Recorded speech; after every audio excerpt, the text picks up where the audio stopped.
Bonsoir à tous et bienvenue dans ce nouveau tutoriel. Nous sommes actuellement au tuto numéro 13 de notre formation Python. Et dans ce tutoriel, nous allons voir les listes en Python. Dans le premier point, nous allons commencer par voir les avantages des listes.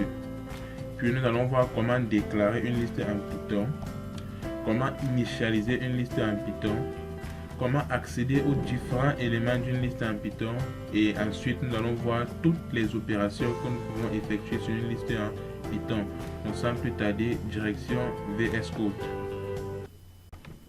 Bon, vous pouvez voir les listes un peu comme un tableau, comme dans d'autres langages. Juste que l'avantage avec les listes, c'est qu'il peut contenir il peut contenir différents types d'objets.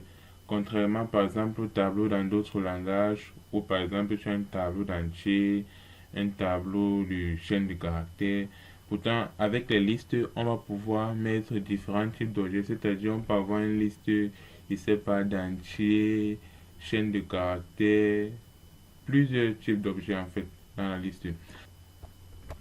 Bon, nous allons commencer par la création d'une liste en Python. Création liste d'une liste. Bon, ici, je vais vous montrer deux façons différentes de créer une liste. Disons peut-être qu'on veut créer une liste d'articles, par exemple. Bon, je vais dire article égale à. Vous pouvez utiliser la fonction list comme ceci, et directement à l'intérieur, vous ne mettez rien. En fait, ce qu'on vient de faire, on vient de créer une liste vide. Si j'affiche, je fais liste, il fait print, print de article,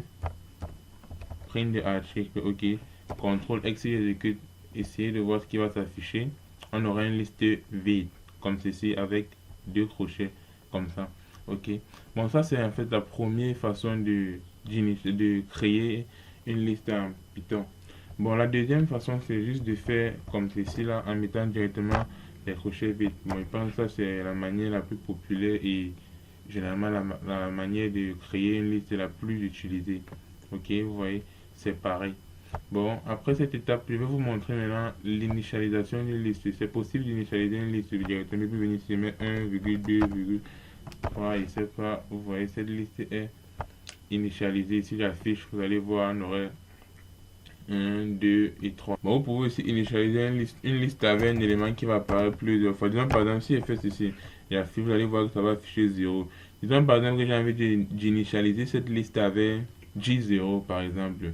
Vous venez tout simplement ici, vous faites fois, vous mettez par exemple 10, et là vous allez voir, ça va initialiser cette liste avec 10 0. Bon, c'est juste les petites techniques que vous pouvez souvent utiliser directement. Voilà, ok. Et ceci fonctionne avec n'importe quel type de données, c'est-à-dire si c'est une chaîne de caractères que vous voulez initialiser plusieurs fois, cela va marcher. Maintenant, nous allons passer à la prochaine étape, c'est comment accéder aux éléments de la liste. Bon, ceci est très simple. Je vais commenter ceci. Bon, nous allons d'abord créer une liste d'éléments. Commençons par là. Article égale à. Bon, nous allons mettre les chaînes de caractères. Par exemple, ici, je vais mettre bonbon, virgule. Ici, je vais mettre un autre article comme biscuit. Par exemple, ici, virgule, je vais mettre un autre article comme ok, chocolat. Ok, bon, on va se limiter à 3. Sûrement, si j'affiche, vous allez voir tout ceci va s'afficher. Bon, maintenant, nous allons accéder à chaque élément de la liste. C'est-à-dire, commençons par l'affichage. Par exemple, il y a cette méthode d'afficher qui est ceci que vous mettez juste les crochets, vous mettez 2 points. Bon, ceci, en fait, c'est la même chose que je mettrais juste print et mettre article à l'intérieur. Ceci veut dire tout simplement qu'il affiche tous les éléments de la liste, comme ceci, voilà. Bon, maintenant, il y a encore d'autres techniques. Disons par exemple, je mets 2 ici. Là. Si je mets 2 ici, ceci signifie tout simplement que je veux qu'il affiche les deux premiers éléments de la liste. C'est-à-dire, il va m'afficher biscuit et il va m'afficher bonbon et biscuit. En fait, ça. Bon, si j'exécute le code, vous allez voir, il va juste afficher bonbon biscuit. Bon, c'est très propre. Ok, comme avec les tableaux. Ok, comme avec les tableaux, on peut aussi décider d'afficher chaque élément individuellement. C'est-à-dire, avec les tableaux, vous savez, chaque élément est indexé. C'est-à-dire, ça comme premier élément est toujours à l'index 0, deuxième à l'index 1 et le troisième est à l'indice, pardon, je ne sais pas pourquoi il dit index, index A. Ok, cet élément est à l'index 2. Bon, par exemple, si il ici fait print article 2, ça va afficher quel élément le dernier, sûrement pourquoi, parce que ça va faire 0, 1, 2. Bon, vous pouvez aussi décider de récupérer chaque élément comme ceci. Ok, voilà, chocolat, ça marche.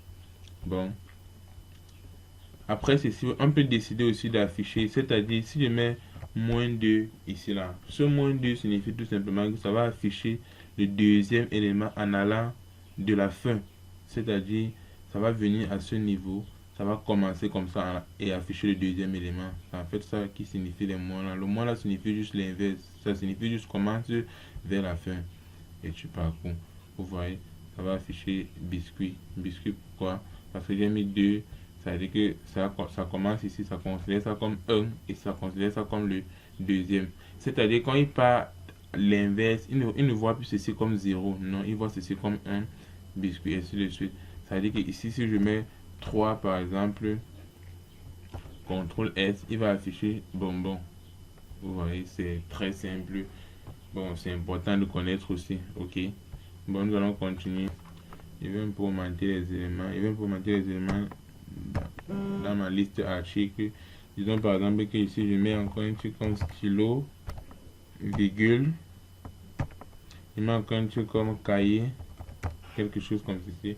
CTRL S. Disons maintenant, un peu comme avec les boucles for la dernière fois. Et disons par exemple que dans cette liste, j'ai envie d'afficher ces deux éléments du milieu, c'est biscuit et bonbon uniquement. C'est possible de venir à ce niveau, vous faites 2 qui veut dire que vous commencez, vous voulez afficher à partir du deuxième comptant 0, 1, ok. Je vais plutôt mettre 1, c'est-à-dire j'ai envie d'afficher de 1, 2 points à. Rappelez-vous que le deuxième élément qu'on met ici est exclusif. C'est-à-dire, si j'ai envie d'afficher chocolat, qu'est-ce qui doit se passer? 0, 1, 2, 3. Ça veut dire que je dois mettre 3 ici. Sachant que 3 serait exclusif et il va s'arrêter à 2. C'est-à-dire, il va commencer par 0, 1, voici 1. Il va aller à 2, il va pas afficher 3 puisque 3 est exclusif. Une autre façon de voir, c'est que quand vous mettez comme ça, faites juste la soustraction 3 moins 1, 2. Vous savez déjà que vous aurez vos deux éléments. Si on exécute ceci, vous allez voir biscuit, chocolat. Ça va marcher. Biscuit, chocolat, super, super. Ok, c'est une autre façon d'accéder aux éléments d'une liste à une position précise. Bon, tout ceci a une très bonne utilité. Nous allons continuer. Nous allons maintenant passer à la recherche des éléments dans une liste. Bon, le collègue est très facile, on a déjà eu à faire cela. Pour rechercher dans une liste, vous pouvez juste utiliser le if pour la condition. Vous dites par exemple if, vous mettez directement l'élément que vous recherchez. If, on peut peut-être prendre le stylo. If stylo in, le nom de la liste article, c'est-à-dire si le stylo est présent dans l'article. Print, on va juste mettre juste un message simple. On va peut-être dire que ok, a fait juste un oui, peut-être ok. Else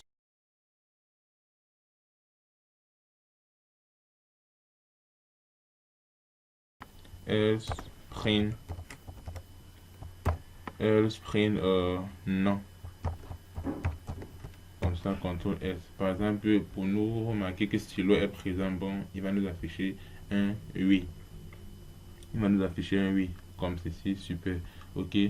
Maintenant, nous allons passer à la prochaine étape. Comme je dit depuis le début, Python est un langage orienté objet. Bon, en Python, tout est objet. Et c'est vrai, nous n'avons pas encore vu l'orienté objet, mais je ne peux pas m'empêcher de parler de cela. Ok. Par exemple, quand je déclare article égal à ceci, en fait, cet article, c'est un objet que je suis en train d'extensier de la classe liste. Bon, les listes ici, en fait, c'est une classe. Et cette classe liste contient des méthodes. Cette classe liste contient des méthodes. Maintenant, ces méthodes vont nous permettre de manipuler notre objet en fait, qui est notre liste. Par exemple, si vous voulez connaître toutes les méthodes de la classe liste, un peu comme on a fait avec les chaînes de caractères, vous pouvez juste venir, vous utiliser toujours la fonction help qui va vous fournir la documentation. Vous mettez liste à l'intérieur. Si vous exécutez, vous allez voir toutes les méthodes applicables sur une liste en Python. Vous allez voir, ok, si on descend, attendez, ok, si vous voyez bien, il y avait dit les méthodes commencent à partir d'où il n'y a plus les tirets. Ok. Bon, voilà où les méthodes commencent. Vous allez voir, vous voyez là, on a count, on a extend, on a index, on a tellement d'autres, pop, remove, reverse. Bon, nous n'allons sûrement pas voir tout, mais nous allons voir quelques. Et maintenant, c'est à vous de réviser. Si vous voulez découvrir d'autres, vous pouvez juste taper vous utilisez juste la fonction help pour avoir la documentation de la liste. Et de là, vous regardez toutes les méthodes que vous pouvez découvrir. Ok, bon, sans plus tarder, nous allons commencer avec quelques méthodes. Bon, je vais diminuer cette liste. Ok, je vais d'abord diminuer, laissons ça comme ça. Ok, nous avons combien d'éléments? 1, 2, 3, 4. Ok, bon, avant ça, avant de vous parler de la fonction len. Len, en fait, c'est pour connaître la taille de votre liste. Par exemple, si je fais len de article, comme ceci. Attendez, je fais déjà print, j'affiche une fois pour que vous voyez. Print len de article, en fait, nous donne juste la taille de notre liste. Par exemple, ici, la taille, c'est quoi? 1, 2, 3, 4. Bon, la taille, c'est un peu comme le nombre d'éléments qu'on a dans la liste. Vous allez voir, ça va afficher 4. Ça va afficher 4. Ok, super. Voilà. Bon, nous allons commencer avec la première méthode que je voulais vous montrer. C'est la méthode append. Bon, la méthode append permet d'ajouter les éléments en fin d'une liste. C'est-à-dire, je vais venir ici, je vais dire article.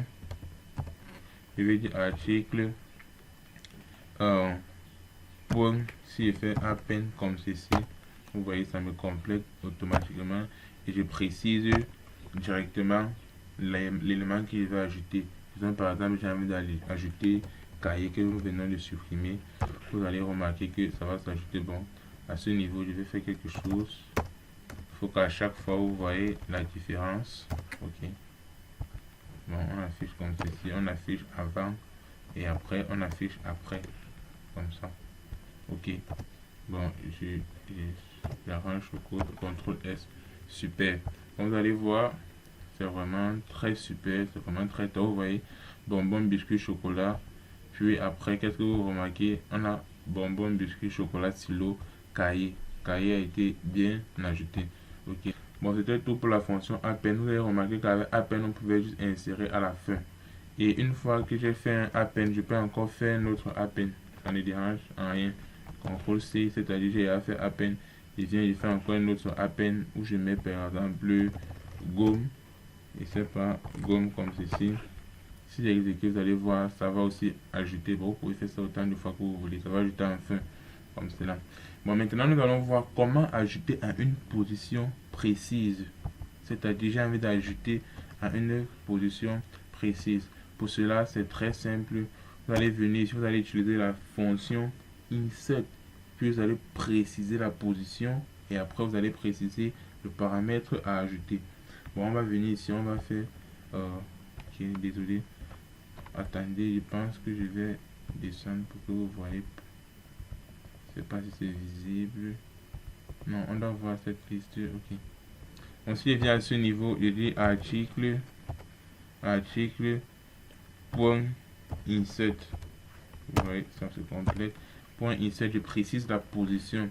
Disons par exemple, on a envie d'ajouter à la deuxième position, vous mettez 2 virgules et vous précisez l'article que vous voulez ajouter. Disons par exemple, quand on va ajouter boom, CTRL S comme ceci, je réaffiche la liste pour que vous voyez le changement. CTRL C, CTRL V, CTRL S, ok. Si j'exécute, vous allez bien voir que tout fonctionne. Ça, c'était la liste initiale. N'oubliez pas. Puis ça, c'est la liste où on a ajouté Kaya en dernière position. Puis ça, c'est la dernière liste où on a ajouté Goom en deuxième position. Et si vous regardez là, voici Goom. Tout s'est très bien passé. Deuxième position, c'est-à-dire 0, 1, 2. N'oubliez pas que cette valeur qu'on met là, en fait, c'est l'indice que l'élément aura dans cette liste. Ok. Bon, c'est en fait ça. Bon, vous avez vu comment on ajoute en fin, comment on ajoute à une position donnée. Bon, nous allons maintenant voir comment supprimer un élément de la liste. Je pense que ceci, je peux supprimer cela. Nous allons voir comment supprimer un élément de cette liste. Je vais commencer par vous parler de la fonction pop. Vous faites juste article.pop et pop lui ne prend rien en paramètre. C'est comme ceci. Maintenant, pop lui sert à supprimer uniquement le dernier élément de la liste. En fait, ça, pop lui sert à supprimer le dernier élément de la liste. Si j'exécute ce code, CTRL F, vous allez voir le dernier élément était stylo. Stylo ne va pas exister. Bon, attendez, c'est mieux, j'affiche avant et après. CTRL S pour que vous voyez la différence. Ok, vous allez voir ici on avait stylo, puis on a plus stylo. Vous voyez, lui il supprime juste le dernier élément de la liste. Stylo était le dernier élément, c'est pour ça qu'il a disparu. Supprimer le dernier élément de la liste, c'est super, mais c'est encore plus super de supprimer l'élément d'une liste à une position. C'est-à-dire, vous précisez juste la position, ou bien vous précisez juste l'élément à supprimer et ça supprime directement. Pour cela, vous pouvez utiliser la fonction remove. La fonction remove en Python. Ok, avec remove, lui en paramètre, il prend juste l'élément à supprimer. C'est-à-dire, je vais supprimer biscuit. Je dois bien passer biscuit en paramètre comme ceci et il va supprimer cela. Bon, c'est très top. C'est très top. Remove. C'est vraiment très bien. Vous voyez, ici on a bonbon, chocolat, on a plus biscuit. C'est très bien. Bon, maintenant, il y a aussi une autre méthode de faire ceci en utilisant plutôt l'indice. Maintenant, pour utiliser l'indice pour supprimer un élément d'une liste, on va utiliser l'instruction del, c'est-à-dire del. Nous allons aussi voir une autre méthode très importante, comment retourner l'indice d'un élément dans le tableau, c'est-à-dire vous connaissez le nom de l'élément, maintenant vous voulez connaître à quel indice cet élément est positionné. C'est très simple, on va utiliser ici la fonction index. Ok, bon, je vais peut-être ici déclarer une variable, je sais pas si je vais commenter ceci. Bon, je vais supprimer cela. Ok, je vais appeler une variable ici là, je sais pas, index, juste le nom d'une variable, n'importe quoi, égal à, vous utilisez article, le nom de votre liste, article point index ok. C'est la virgule que j'ai mis, j'étais déjà étonné quoi. Point index, ok.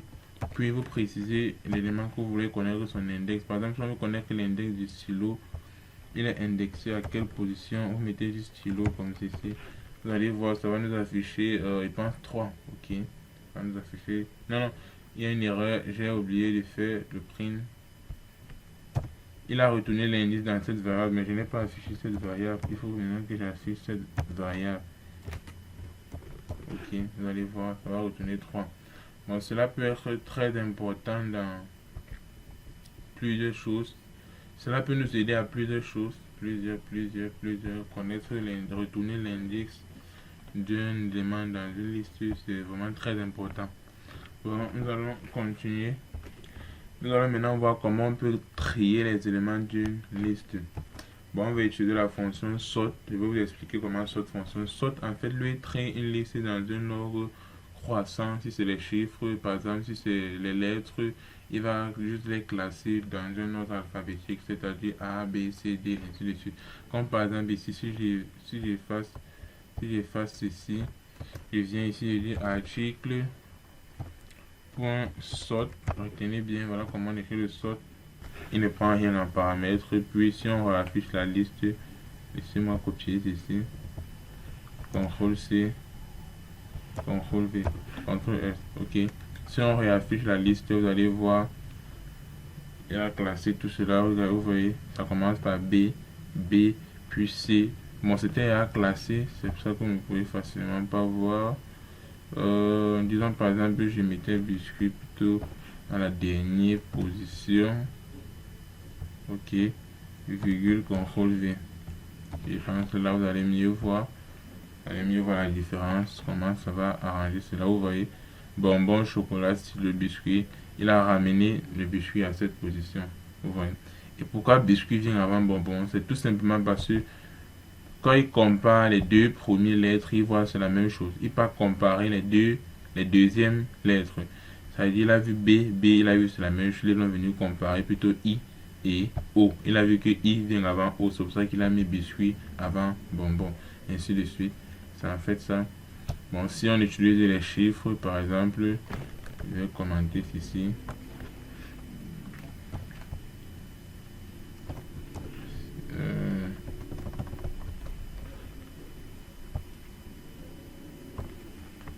CTRL C, CTRL V.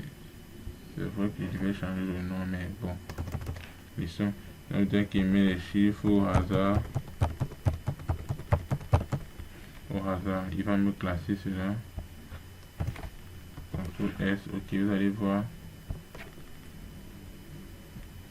On a ici un désordre 3, 6, 23 et consort. Il met juste là dans l'ordre croissant qui est 3, 3, 5, 6, machin. Ok. Disons maintenant que nous voulons mettre dans l'ordre des 300. À ce niveau-ci, nous allons utiliser maintenant la fonction reverse. Reverse qui permet juste de renverser l'ordre. C'est-à-dire, il va afficher à l'ordre inverse. Par exemple, je viens ici, je dis, après avoir fait un sort, c'est-à-dire dans l'ordre croissant, je dis maintenant article pour reverse. Article.reverse comme ceci. CTRL F, vous allez voir, ça va nous afficher dans un ordre décroissant. Vous avez vu 23, 9, 7, ainsi de suite. Bon, c'est super. Ok, continuons. Maintenant, il y a aussi une autre méthode qui va nous permettre de calculer le nombre d'occurrences d'un élément dans une liste. Par exemple, nous allons revenir sur notre liste ici. Ok. Disons par exemple que dans cette liste, ok, ça doit être à la ligne. N'oubliez pas l'indentation en Python, ne blague pas. Ok, ça ne blague pas. Disons par exemple ici, il y a déjà bonbon. Je vais encore monter un bonbon quelque part.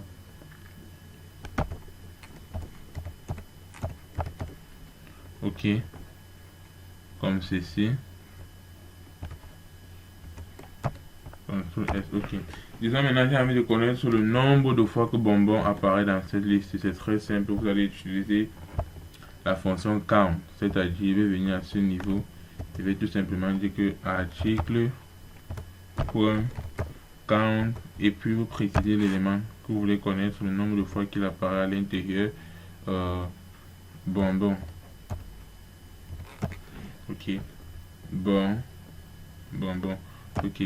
Bon, en fait, cette méthode, lui, nous retourne un entier. C'est-à-dire, je dois venir ici. Je dois déclarer une variable, je ne sais pas trop, nombre. Ou bien je l'affiche directement, je ne sais pas pourquoi. Je peux directement faire un print, tout ça. Comme ça, que de lui mettre dans une variable, puis afficher encore. Je peux directement faire comme ceci. Ok. Vous allez voir, sûrement, il va nous afficher 2. Parce que je pense qu'il y a bonbon 2 fois. Ok. Il va nous afficher 2. Il retourne un entier qui est 2. Super, ça fonctionne.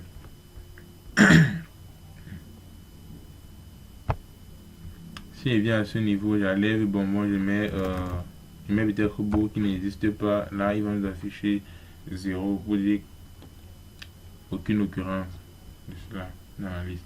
Ok. Ok, comme j'ai dit, il y a tellement de méthodes. On ne va pas voir toutes les méthodes ici. Pour découvrir plus de méthodes, allez juste dans la documentation, vous écrivez help et puis vous mettez liste, vous allez voir toutes les différentes méthodes. Moi, je vais juste faire un petit rappel sur quelque chose que j'avais parlé dans le tuto précédent sur les chaînes de caractères. Par exemple, avec les chaînes de caractères, on avait vu comment. Bon, je vais effacer ceci, je pense pas que c'est encore utile. Avec les chaînes de caractères, on avait vu comment on pouvait transformer une chaîne de caractères en une liste. C'est-à-dire, il peut peut-être avoir une chaîne de caractères, il ne sait pas trop. Il peut peut-être avoir une phrase comme ceci. Euh, bonjour, bonjour, bonjour Lorraine, comme ceci. Il peut avoir peut-être une phrase comme ceci. Bonjour Lorraine, comment tu vas? Bon, si j'affiche ceci, vous allez voir, ça va juste afficher ça comme ça. Disons maintenant, j'ai envie de mettre ça dans une liste. Bon, j'ai envie de transformer ceci en une liste. Je vais tout simplement venir ici, je vais dire que, ok, phrase, je vais dire que phrase égale à la phrase. Point, on utilise là-bas la méthode split. Split, maintenant, quand vous mettez split, vous précisez comment il doit split cela. Moi, j'ai envie qu'il split en fonction des différents espaces qu'il va voir. C'est-à-dire, si je veux mettre espace, pour dire que il va voir bonjour, s'il voit un espace, il sait déjà qu'il doit split. Puis, dès qu'il voit ceci, il continue. Dès qu'il voit un espace, il sait déjà qu'il doit découper. Ok.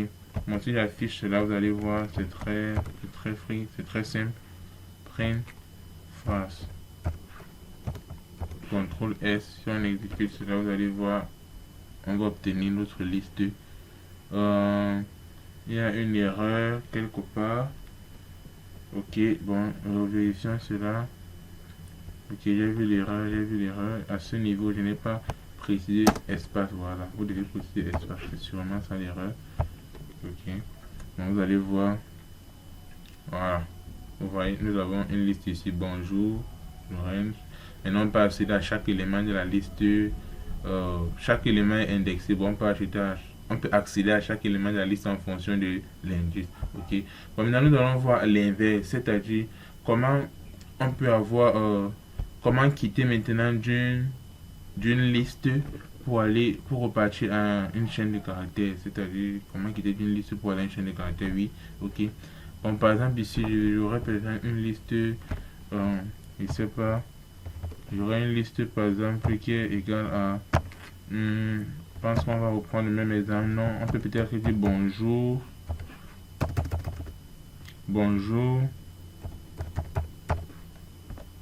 virgule à virgule on dit tous.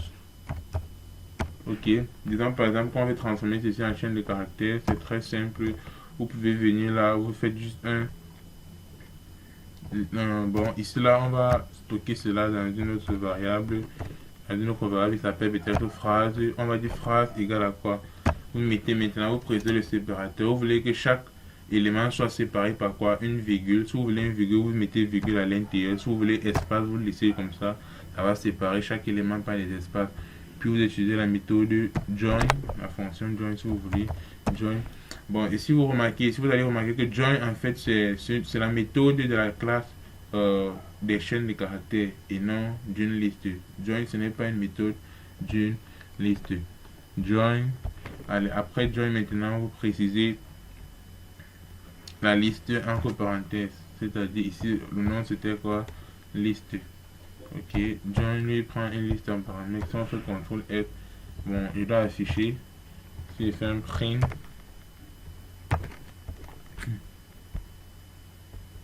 de phrase. Print de phrase. Si j'exécute cela, vous allez voir. Ok, bonjour à tous. Super, ça marche. Je l'ai exécuté 2 fois. Bonjour à tous, ça marche. Bon, ça dépend de vous. Et si vous voulez peut-être séparer cela par des tirets et non pas des espaces, vous écrivez tiret là à l'intérieur. Si vous exécutez, vous allez voir, ça va mettre bonjour à tous et ça va séparer par des tirets. Super, comme ceci. Bon, ça dépend de vous. Bon, je pense que jusqu'ici, nous avons vu tellement de choses. Bon, je vais parler d'une dernière chose qui est très importante. Bon, avec les chaînes, le tuto précédent, quand nous avons vu les chaînes de caractères, vous avez vu qu'avec les chaînes de caractères, on travaillait sur des copies. On travaillait sur la copie de la chaîne. Et avec les listes, on ne travaille pas sur la copie de la chaîne, on travaille directement sur la chaîne. Bon, laissez-moi, je vais prouver cela. Vous allez voir quelque chose. Disons par exemple que je déclare une liste comme ça, liste 1. J'appelle ça liste 1 par exemple. J'initialise cette liste. avec les objets, par exemple, c'est pas 1,23, un truc comme ça là, ok. Puis je viens, je dis liste 2 égale à liste 1, ok. Puis après, je viens maintenant, je fais une opération sur la liste 1. Par exemple, avant ça, je vais l'avoir affiché. Je vais l'avoir fait un print de liste 1. Ok. CTRL C. CTRL V, print de liste 2. Ok. Vous allez voir quelque chose. J'ai juste envie de prouver quelque chose. Ok. Donc, bon, disons par exemple ici, ok, j'ai fait liste 1, liste 2. Disons par exemple qu'il vient ici, je dis, ok, liste 1, liste 1, point, à peine. Bon, j'ajoute juste un élément. Disons par exemple, j'ajoute 4, ok. CTRL S, regardez ce qui va se passer. Ok, à la barre, vous voyez, on a, oui, nos listes. Puis j'ai ajouté 4 à la liste 1, mais ça a aussi ajouté à la liste 2. Pourquoi? Tout simplement pour vous faire comprendre que quand on fait liste 2 égale à liste 1, ceci signifie tout simplement que liste 2 est un clone en fait de liste 1, pas une copie. C'est pour ça que vous avez vu quand j'ai modifié la liste 1, ça a automatiquement modifié la liste 2. Vous voyez? C'est pour vous faire comprendre que en Python, pour faire la copie des listes, ça ne se passe pas comme ça avec un égal, non. Pour faire la copie, on va utiliser un module qui s'appelle copy. Bon, je vais importer ce module là, vous allez voir. Je vais faire un import copy, comme ceci, vous voyez. C'est très important. Import copy. Attends, j'écris encore import copy. Ok. Puis vous venez à ce niveau-là, c'est très simple. Pour faire une copie, vous allez tout simplement faire liste 2 égale à copy point zip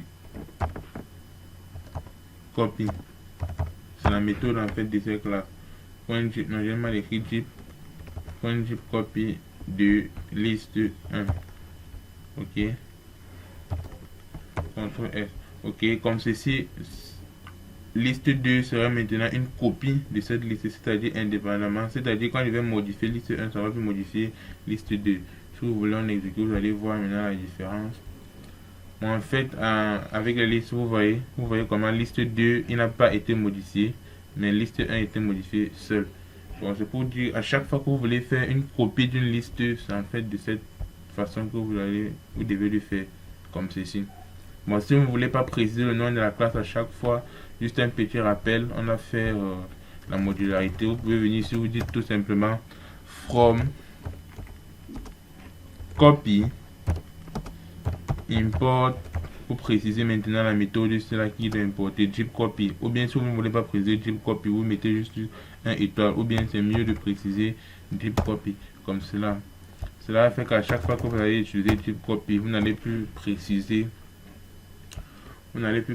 copy devant, puisque copy en fait c'est un module qui contient plusieurs autres méthodes, pas seulement zip copy. Nous allons maintenant voir comment concaténer deux listes en Python. Bon, je vais supprimer ceci, ok. Et donc par exemple ici, ok, liste 1 c'est oui, c'est une liste d'entiers. Disons par exemple que liste 2 c'est une liste de de caractères. Par exemple, je vais mettre A, virgule, B, virgule, C. Bon, on va laisser comme ça. Concaténer deux listes veut dire tout simplement mélanger ces deux listes et former juste une seule liste. Ok. Bon, c'est-à-dire, je peux venir ici et dire liste. Il y a deux façons de le faire. Soit vous faites liste 1.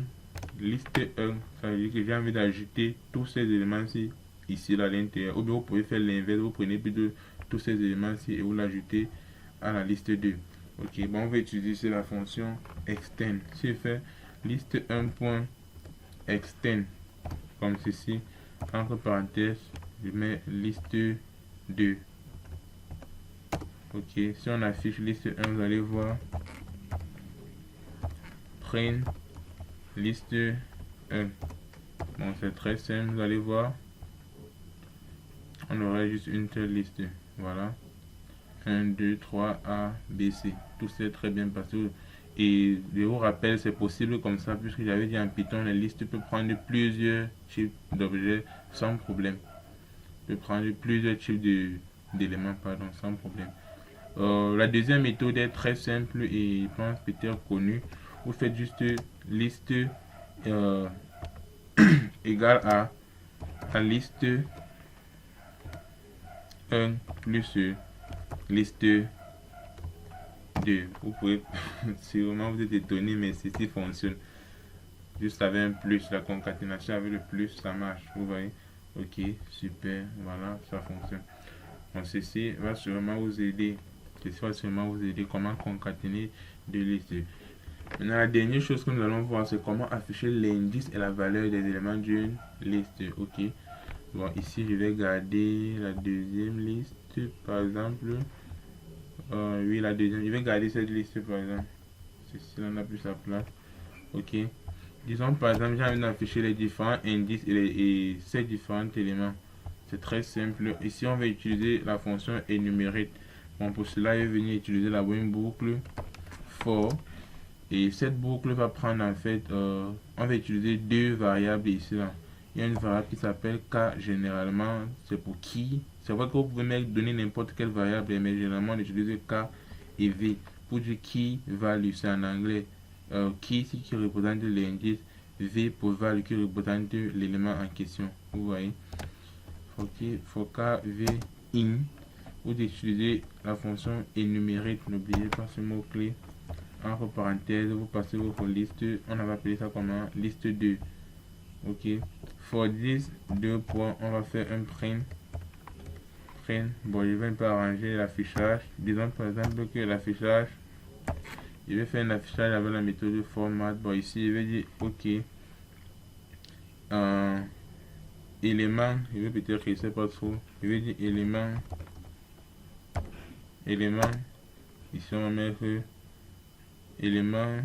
Bon, ici, donc, on va mettre l'élément d'indice,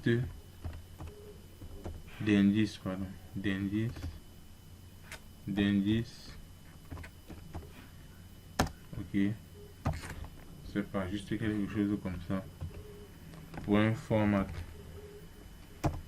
entre parenthèses, on veut d'abord afficher l'élément en question, puis on va afficher l'indice virgule K. Ok. Si je fais un CTRL S, vous allez voir ce qui va se passer. Bon, je pense que ceci est quand même utile. Vous voyez, l'élément A d'indice 0, l'élément B d'indice 1, l'élément C d'indice 2.